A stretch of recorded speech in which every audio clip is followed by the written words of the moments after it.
جب اس گھر کی نسبت اللہ کی طرف ہو جاتی ہے اس کا مقام بڑھ جاتا ہے، اس کا احترام بڑھ جاتا ہے، اس گھر میں آنے کے آداب ہیں، باہر نکلنے کے آداب ہیں۔ کیوں؟ اس گھر کی نسبت اللہ کی طرف ہو گئی۔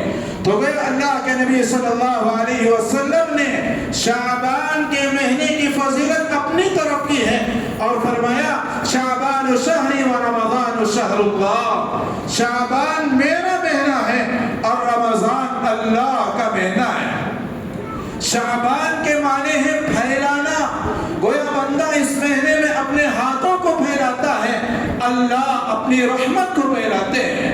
بندہ اپنے ہاتھوں کو پھیلاتا ہے، اللہ اپنی مغفرت کے دروازے اس بندے پر کھول دیتے ہیں۔ اسی لیے کسی نے شیخ عبد القادر جیلانی رحمت اللہ علیہ سے پوچھا تھا کہ شعبان کے کیا معنی ہیں؟ تو شیخ نے جواب دیا کہ کل بتائیں گے۔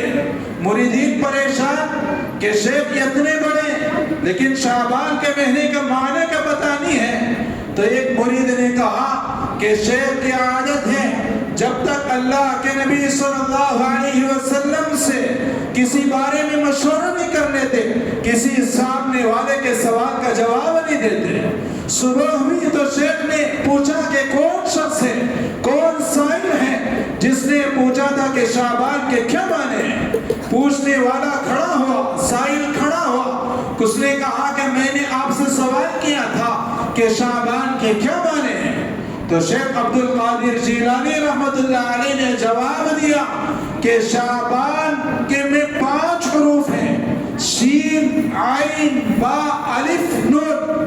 پھر آگے کہا شین کا معنی یہ ہے کہ یہ مہینہ شرافت والا مہینہ ہے، ھذا شہر شرافت، یہ شرافت والا مہینہ ہے۔ پھر آگے کہا کہ اس میں عین ہے، عین کے معنی علا، بلندی کے آتے ہیں، یہ مہینہ بلند و بالا ہے۔ پھر اس کے بعد با ہے، با کے معنی بر، نیکی کے آتے ہیں، یہ مہینہ نیکی کا مہینہ ہے۔ اس کے بعد الف ہے، الف کے معنی الفت کے آتے ہیں، یہ معنی الفت کا ہے۔ الفت اور محبت میں فرق ہے۔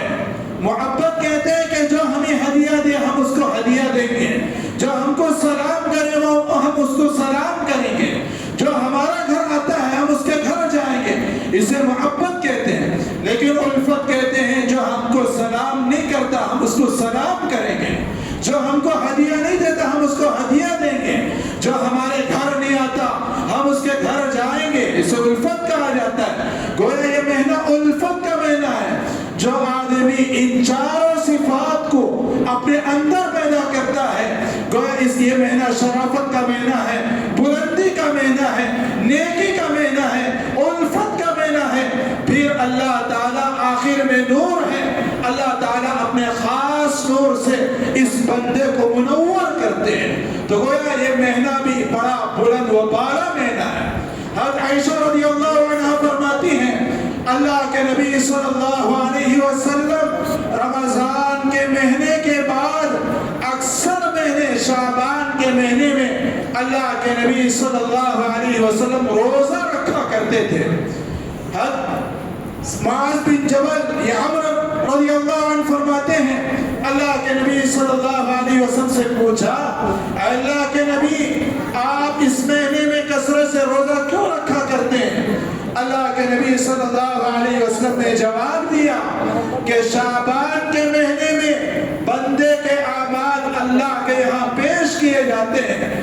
میں یہ چاہتا ہوں جب اللہ کے یہاں میرے نام اعمال پیش کیے جائے تو میں روزے کی حالت میں ہوں۔ تو اللہ کے نبی صلی اللہ علیہ وسلم نے یہ جواب دیا۔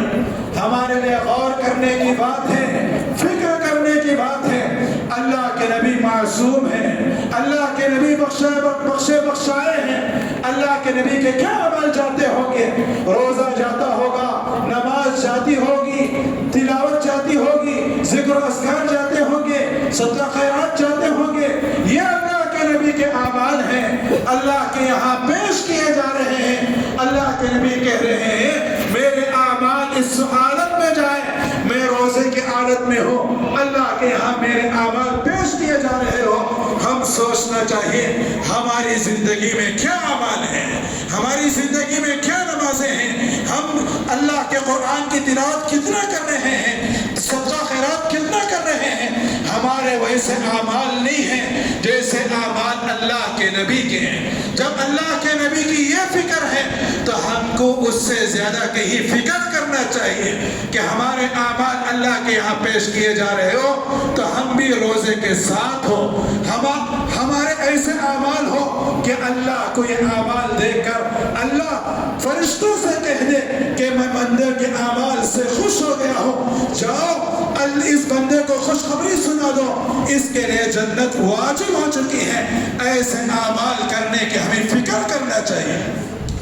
اسی لیے کیونکہ اللہ کے نبی صلی اللہ علیہ وسلم کا معمول تھا ہر پیر اور جمعرات روزہ رکھتے تھے۔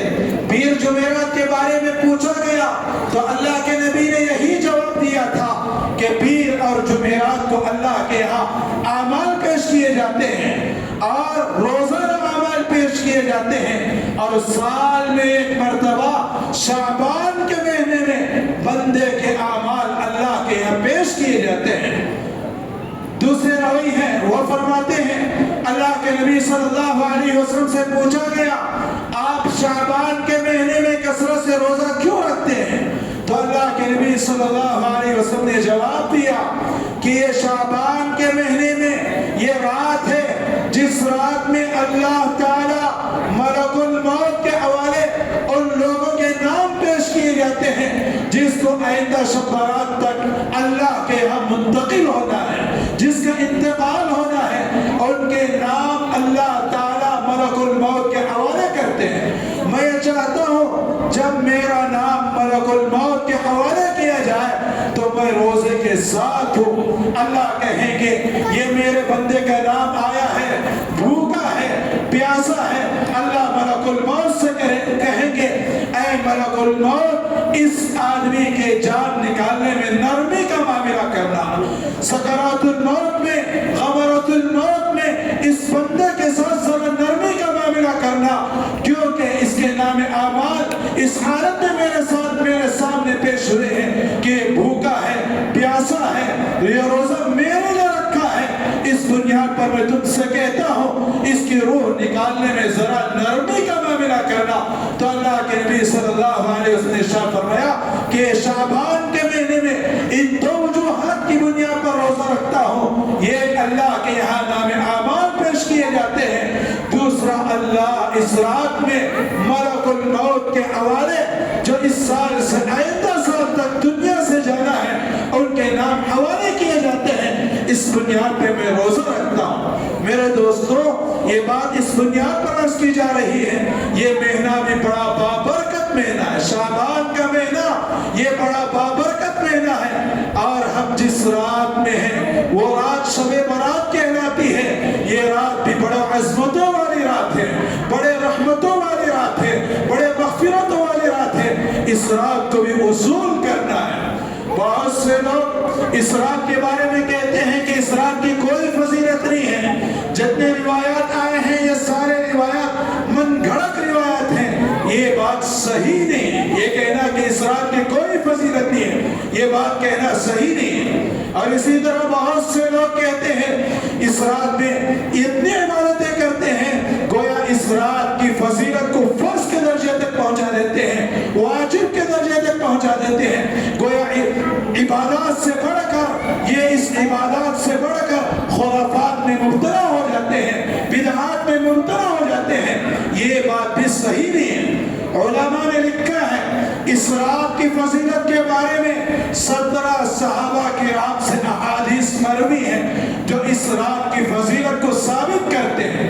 اگرچہ علماء نے یہ بات کہی ہے کہ جتنی صحابہ سے روایتیں آئی ہیں یہ ساری روایات ضعیف ہیں سند کے اعتبار سے، لیکن علماء نے یہ بات کہی ہے جب بہت سی روایت مل جاتی ہے یہ ایک دوسرے کی تائید ہو جاتی ہے پھر وہ روایت ضعیف سے نکل کر حسن کو پہنچ جاتی ہے۔ گویا جو روایت حسن ہوتی ہے فضائل کے باب میں اس کا اعتبار کیا جاتا ہے، اس کو اہمیت دی جاتی ہے، لیکن فضائل میں اس کا اعتبار کرنا، اس کی اہمیت دینا یہ فرض واجب کے مقام کو نہیں پہنچاتا۔